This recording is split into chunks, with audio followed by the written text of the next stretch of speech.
Iran এবং যুক্তরাষ্ট্রের মধ্যকার ভূরাজনৈতিক সম্পর্ক কয়েক দশকের জটিল ইতিহাসের সাক্ষী। মধ্যপ্রাচ্যের রাজনীতিতে এই দুই শক্তির দ্বন্দ্ব কেবল আঞ্চলিক নয়, বরং বৈশ্বিক প্রভাব বিস্তারের লড়াই। ইরান নিয়ে ওয়াশিংটন কেন বারবার ধাক্কা খাচ্ছে, এই শিরোনামের আলোকে নিচে একটি বিস্তারিত ও বিশ্লেষণাত্মক আলোচনা তুলে ধরা হল। ইরান নিয়ে ওয়াশিংটন কেন বারবার ধাক্কা খাচ্ছে, একটি বিশ্লেষণাত্মক পর্যালোচনা। আন্তর্জাতিক সম্পর্কের ক্ষেত্রে যুক্তরাষ্ট্র এবং ইরানের মধ্যকার টানাপোড়েন আধুনিক ইতিহাসের অন্যতম জটিল অধ্যায়। গত 4 দশকেরও বেশি সময় ধরে ওয়াশিংটন ইরানকে চাপে রাখতে নানা কৌশল অবলম্বন করলেও বারবার তারা প্রত্যাশিত ফলাফল অর্জনে ব্যর্থ হয়েছে। ভূরাজনৈতিক বিশ্লেষকরা মনে করেন, এই ব্যর্থতার পেছনে কেবল মার্কিন শক্তিই নয়, বরং গভীর কৌশলগত, সাংস্কৃতিক এবং আঞ্চলিক সমীকরণের ভূমিকা রয়েছে। 1. ভুল মূল্যায়ন ও তথ্যের ঘাটতি। ওয়াশিংটনের বারবার ব্যর্থ হওয়ার অন্যতম প্রধান কারণ হল ইরানের অভ্যন্তরীণ শক্তির উৎস সম্পর্কে ভুল ধারণা। যুক্তরাষ্ট্র প্রায়শই মনে করে অর্থনৈতিক নিষেধাজ্ঞা বা মার্কিন সামরিক হুমকির মুখে ইরান নমনীয় হবে, কিন্তু বাস্তবতা হল ইরানের রাজনৈতিক ও সামরিক কাঠামো এমনভাবে তৈরি যা বাহ্যিক চাপের মুখে আরও সংহত হয়। ওয়াশিংটন বারবার ইরানের প্রতিরোধ অর্থনীতি এবং তাদের দীর্ঘমেয়াদী টিকে থাকার সক্ষমতাকে খাটো করে দেখে, যা তাদের ভুল পদক্ষেপের দিকে ঠেলে দেয়। 2. আঞ্চলিক মিত্র ও প্রক্সি নেটওয়ার্কের প্রভাব। মধ্যপ্রাচ্যে ইরানের প্রভাব কেবল তাদের ভৌগোলিক সীমানার মধ্যে সীমাবদ্ধ নয়।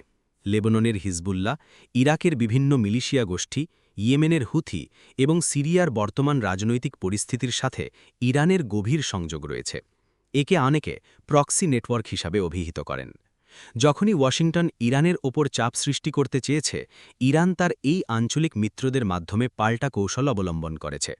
ফলে সরাসরি সংঘাত ছাড়াই ইরান যুক্তরাষ্ট্রের স্বার্থকে চ্যালেঞ্জ করার ক্ষমতা রাখে, যা ওয়াশিংটনের জন্য একটি বড় মাথাব্যথার কারণ। 3. আদর্শিক দৃঢ়তা ও জাতীয়তাবাদ।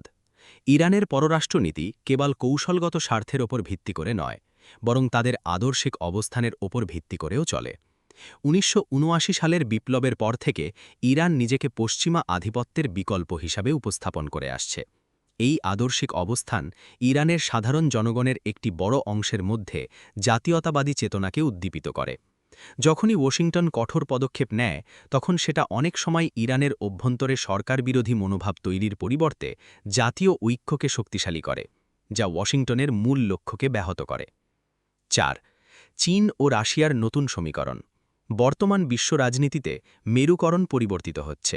ইরান এখন আর এককভাবে চাপের মুখে নেই।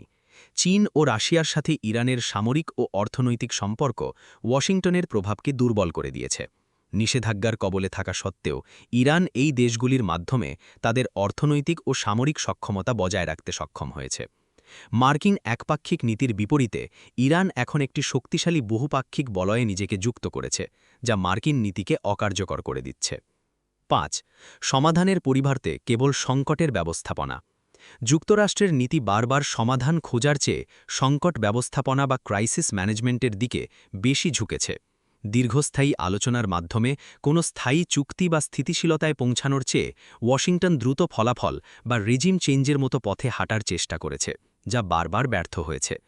কূটনৈতিক সমাধানের পথে বাধা ও অস্থার অভাব ওয়াশিংটনকে বারবার সেই একই চক্রে আটকে ফেলছে।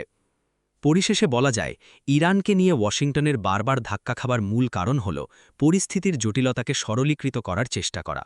মধ্যপ্রাচ্যের ভূরাজনীতি অত্যন্ত সংবেদনশীল এবং এখানে সামরিক শক্তির চেয়ে কূটনৈতিক পরিণপতা, সাংস্কৃতিক বোঝাপড়া এবং দীর্ঘমেয়াদী কৌশল অনেক বেশি কার্যকর। একটি স্থিতিশীল বিশ্বের জন্য উত্তেজনা প্রশমন এবং সংলাপের কোনো বিকল্প নেই। পারস্পরিক দোষারোপের বৃত্ত থেকে বেরিয়ে এসে যদি গঠনমূলক আলোচনার পথ প্রশস্ত করা যায়, তবেই কেবল এই দীর্ঘস্থায়ী সংকটের একটি স্থায়ী সমাধান সম্ভব হতে পারে। যে কোনো পক্ষই হোক না কেন, চূড়ান্ত বিচারে সংঘাত নয়, বরং শান্তি ও স্থিতিশীলতায় সব দেশের সাধারণ মানুষের জন্য কল্যাণ বয়ে আনে।